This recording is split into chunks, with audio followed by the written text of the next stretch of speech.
A los 60 años, Marta no le tenía miedo a la muerte, le tenía miedo a vivir.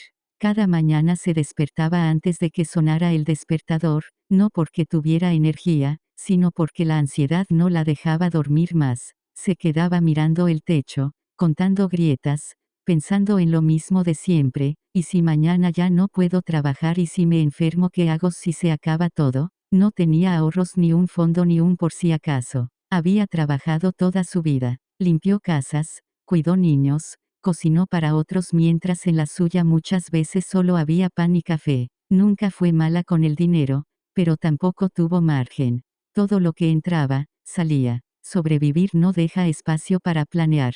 Cuando cumplió 60, nadie hizo fiesta, ni pastel, ni velas. Solo una pregunta que le cayó como un golpe seco: ¿y ahora qué? En el trabajo fingía que todo estaba bien. Sonreía, hacía chistes, ayudaba a los demás.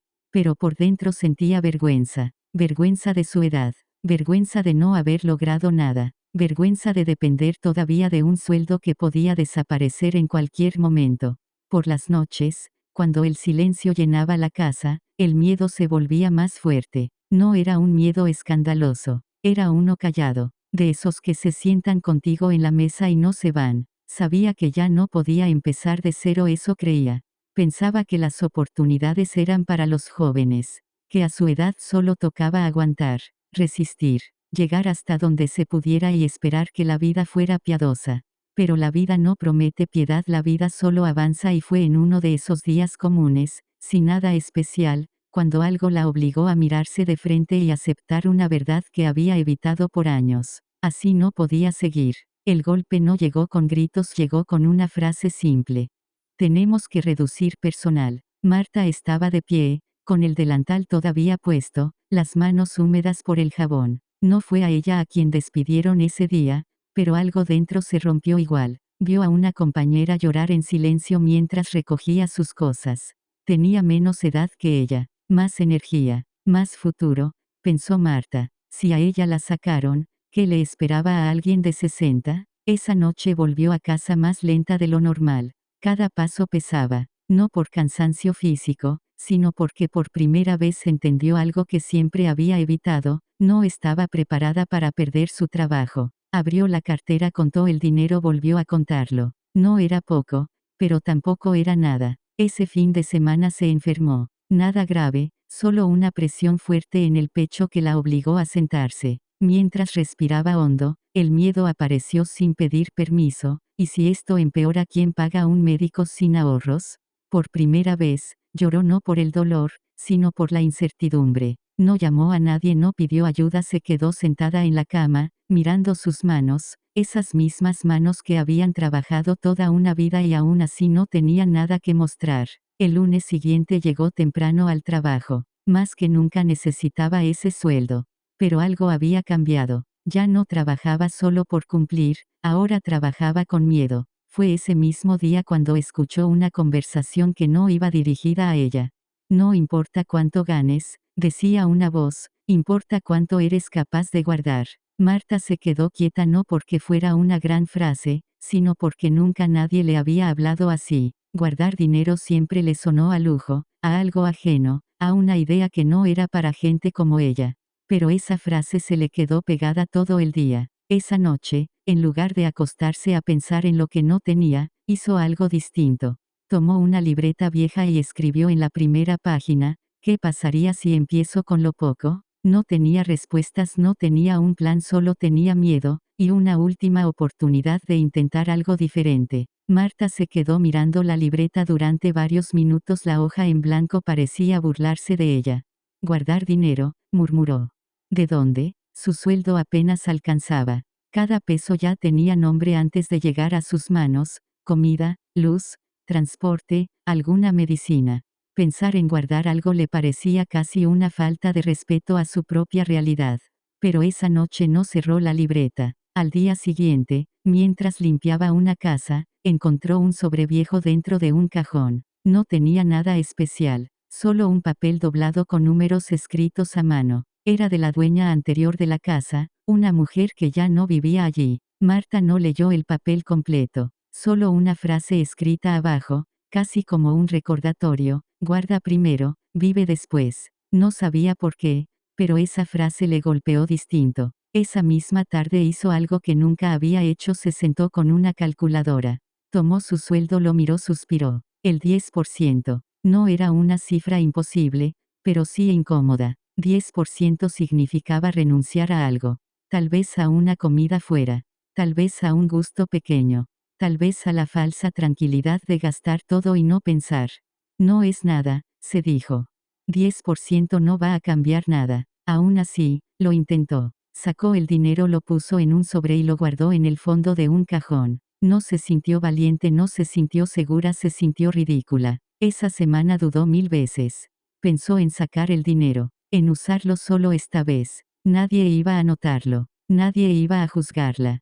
Pero no lo tocó. La segunda semana fue peor. Una factura inesperada, un antojo, una tentación constante. El sobre parecía llamarla. A la tercera semana, pasó algo extraño. No era más rica, no había milagros, pero había algo nuevo, control. Por primera vez en años, sabía exactamente cuánto tenía guardado.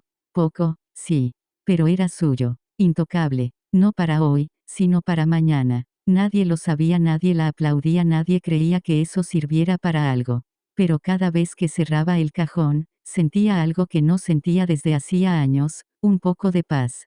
¿Y tú guardando dinero? La risa fue corta, pero suficiente. Marta no respondió, no porque no tuviera que decir, sino porque aprendió algo con los años. Cuando explicas tus sueños, la gente se encarga de romperlos. La compañera siguió hablando, sin mala intención, pero con esa certeza que duele. A esta edad hay que vivir, no estar guardando para un mañana que quién sabe si llega. Esa frase se le quedó clavada todo el día. Y si tenía razón, y si estaba perdiendo tiempo, y si ese 10% no era más que una ilusión para gente que ganaba más. Esa noche abrió el cajón, miró el sobre, lo tomó con las manos temblorosas.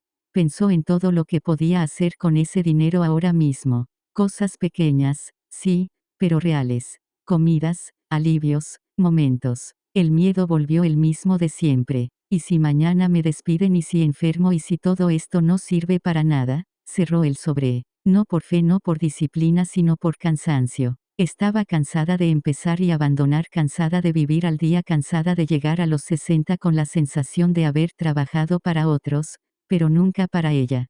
Pasaron los meses. El sobre dejó de ser uno, ahora eran dos, después tres. No eran grandes cantidades, pero eran constantes, y esa constancia empezó a cambiar algo más que su cuenta, su forma de pensar. Marta empezó a decir no a pequeños gastos, no con rabia, sino con decisión. Empezó a planificar, a anotar, a mirar el futuro sin cerrar los ojos. Un día, sin darse cuenta, pasó algo que no esperaba. No tuvo pánico cuando una cuenta llegó, no tuvo miedo cuando el trabajo se puso inestable, tenía algo que nunca había tenido, un colchón. No era riqueza, era dignidad, y eso no se compra. Marta nunca se hizo rica, y esa es la verdad que casi nadie quiere contar. No compró casas, no viajó por el mundo, no dejó de trabajar de la noche a la mañana. Pero un día, algo pasó. El teléfono sonó temprano, demasiado temprano. Hoy no vengas, le dijeron. Vamos a cerrar por un tiempo. Antes, esa llamada la habría destruido antes, habría sentido que el mundo se le venía encima. Ese día no. Se sentó en la cama, respiró, abrió el cajón. Ahí estaba, no un milagro, no una fortuna, pero sí tiempo. Tiempo para buscar otro trabajo sin desesperación, tiempo para ir al médico sin miedo, tiempo para dormir sin el peso constante del qué voy a hacer mañana. Por primera vez en su vida adulta, no estaba al borde del abismo. A los 60 años, Marta entendió algo que nadie le enseñó cuando era joven: no se trata de cuánto ganas, se trata de no entregarlo todo. Ese 10% no le dio riqueza, le dio voz, le dio opciones, le devolvió el control, y eso fue el verdadero milagro. Porque el milagro no fue el dinero, fue llegar a los 60 y no depender completamente del miedo. Hay quienes piensan que ya es tarde, que a cierta edad no vale la pena empezar. Marta empezó tarde, y aún así, empezó. Porque no importa cuándo comiences, importa no llegar al final sin nada que te sostenga.